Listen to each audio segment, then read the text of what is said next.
عورت جنسی ملاپ سے زیادہ ذہنی ملاپ سے پرسکون ہوتی ہے۔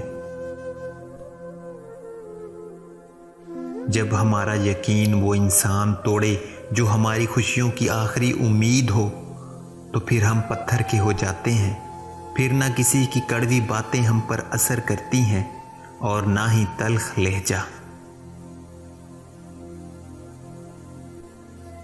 وہ لوگ اکثر بدل جاتے ہیں جنہیں ہم حد سے زیادہ وقت، محبت اور عزت دیتے ہیں۔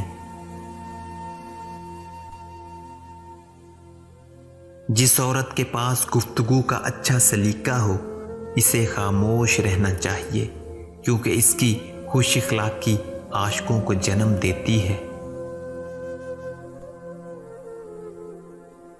عورت ہمیشہ مرد کے اندر ایک چیز تلاش کرتی ہے اور وہ ہے خود اپنی خوشبو۔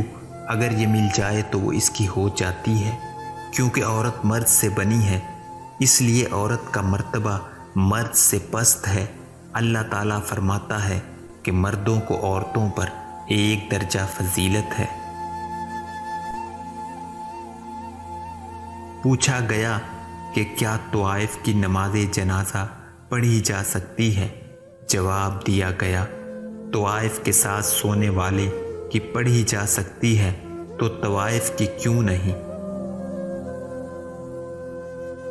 عورت جب غیر مرد سے رابطے میں رہے، اس سے بات کرتی رہے، اس پر اعتبار کرے، اپنے جذبات اس کے لیے خالص کر دے، اسے سوچے اور بہت سوچے، اس کی آرزو کرے، دن رات منتیں کرے، پھر روئے اور روتی ہی چلی جائے تو اس ریلیشن شپ میں قصوروار صرف عورت ہے۔